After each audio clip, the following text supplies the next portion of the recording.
그날 면접장 문이 열리는 순간 회의실 안 공기가 딱 한 박자 멈췄습니다.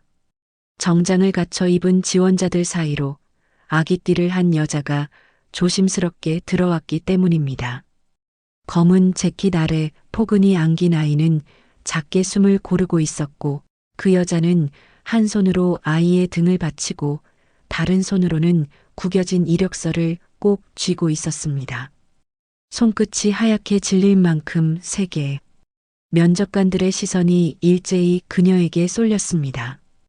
당혹스러움, 난감함, 어떻게 반응해야 할지 모르는 어색한 침묵.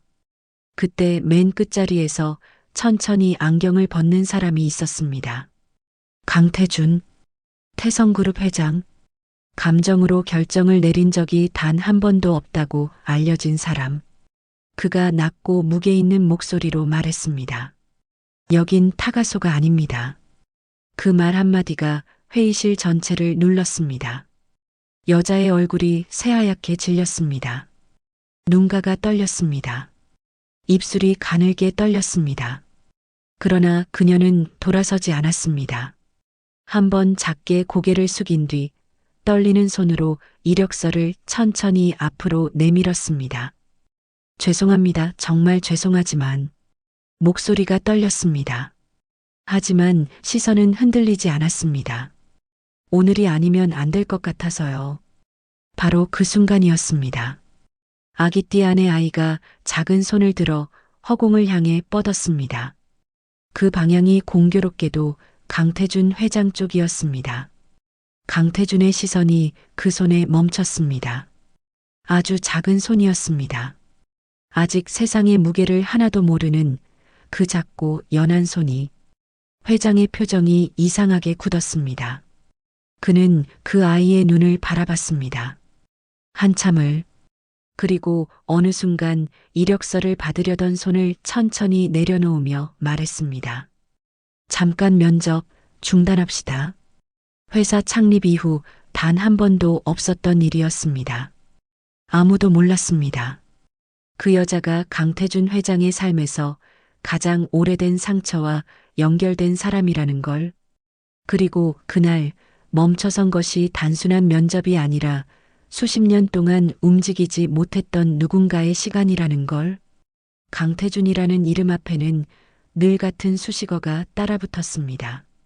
냉정한, 원칙적인, 흔들리지 않는.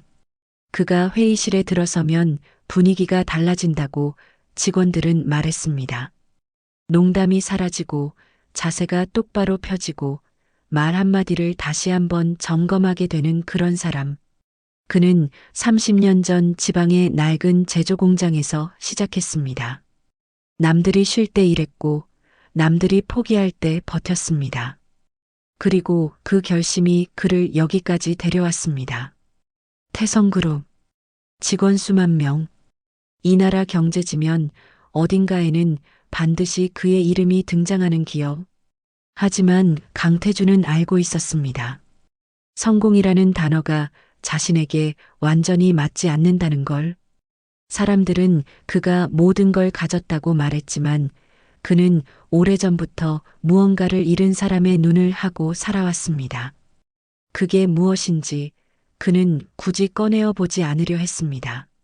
아주 깊은 곳에 닫아두고 그 위에 성공이라는 이름을 쌓아 올리면 언젠가는 덮일 거라고 믿으면서. 하지만 세상은 가끔 가장 닫아두고 싶었던 문을 가장 예상치 못한 방식으로 열어버립니다.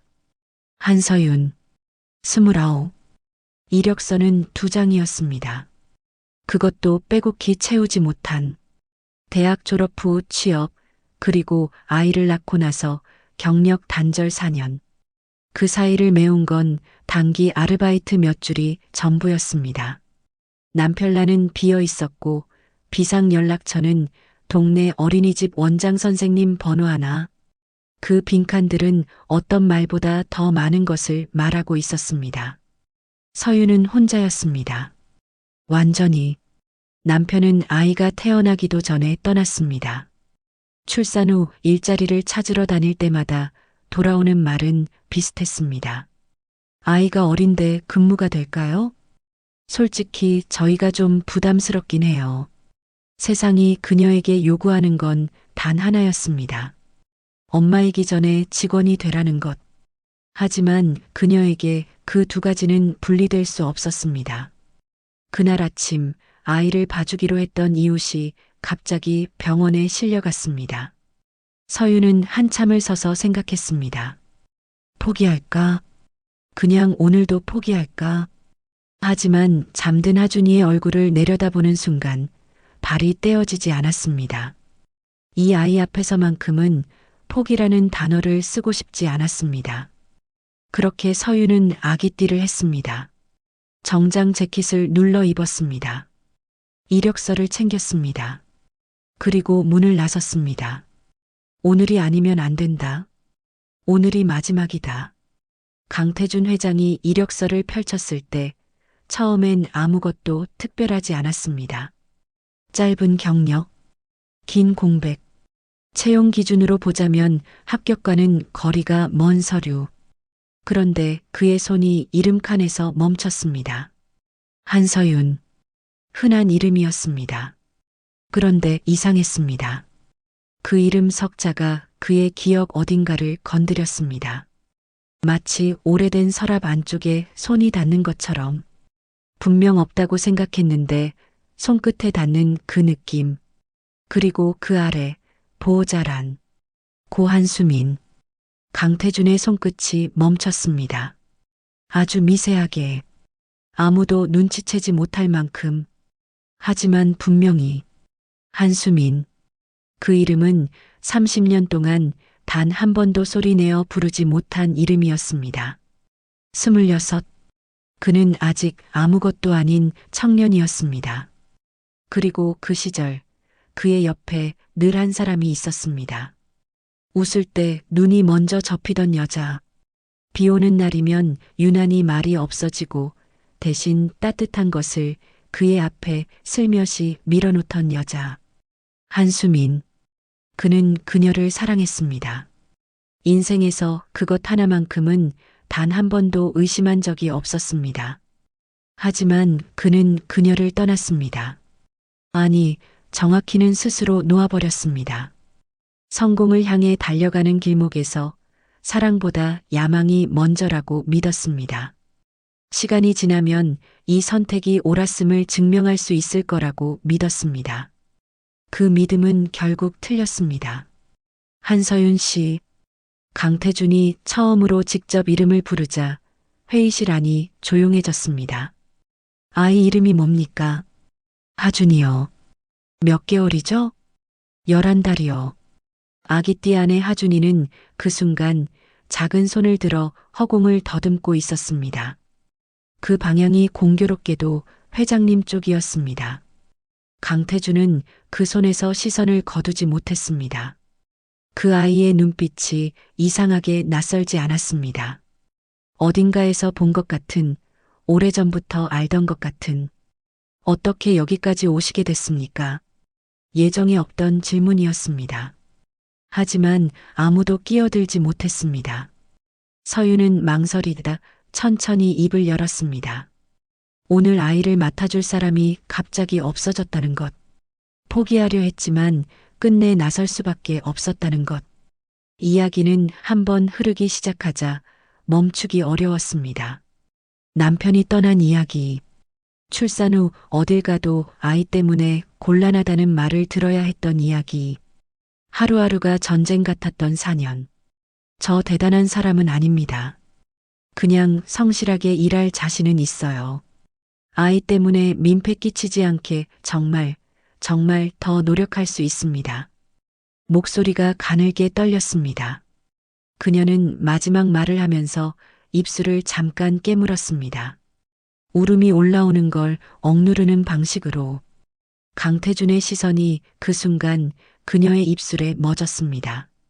심장이 한 박자 이상하게 뛰었습니다. 그건 한수민이 울음을 참을 때 하던 버릇과 완전히 똑같았습니다. 이번에도 안 되면 어디서부터 다시 시작해야 할지 잘 모르겠습니다. 회의실이 조용해졌습니다. 누군가는 고개를 숙였고 누군가는 일부러 서류를 뒤적이는 척했습니다. 강태준은 움직이지 않았습니다. 서윤을 바라보면서 오래전 기억 속 한 얼굴 위에 지금 눈앞의 얼굴을 천천히 겹쳐보고 있었습니다. 면접이 끝난 뒤 강태준은 이례적으로 서윤의 이력서를 직접 챙겼습니다. 그날 밤 집에 돌아와서도 잠들 수 없었습니다. 결국 서재 깊숙이 숨겨뒀던 낡은 나무 상자를 꺼냈습니다. 30년 동안 열지 않은 상자. 열면 무너질 것 같아서 닫아뒀던 상자. 그 안에는 바랜 편지 몇 장, 낡은 영화표, 그리고 사진 한 장. 젊은 시절의 강태준과 긴 머리를 귀 뒤로 넘기며 눈이 접히도록 웃고 있는 한수민. 그는 오래도록 그 사진을 바라봤습니다. 그리고 서윤의 얼굴을 천천히 떠올렸습니다. 눈매가 닮았습니다. 입가가 내려가는 습관도 닮았습니다. 하지만 가장 닮은 건 이상할 만큼 단단하게 버티고 있는 그 눈빛이었습니다. 며칠 뒤 강태준은 서윤을 다시 불러 이야기를 나눴습니다.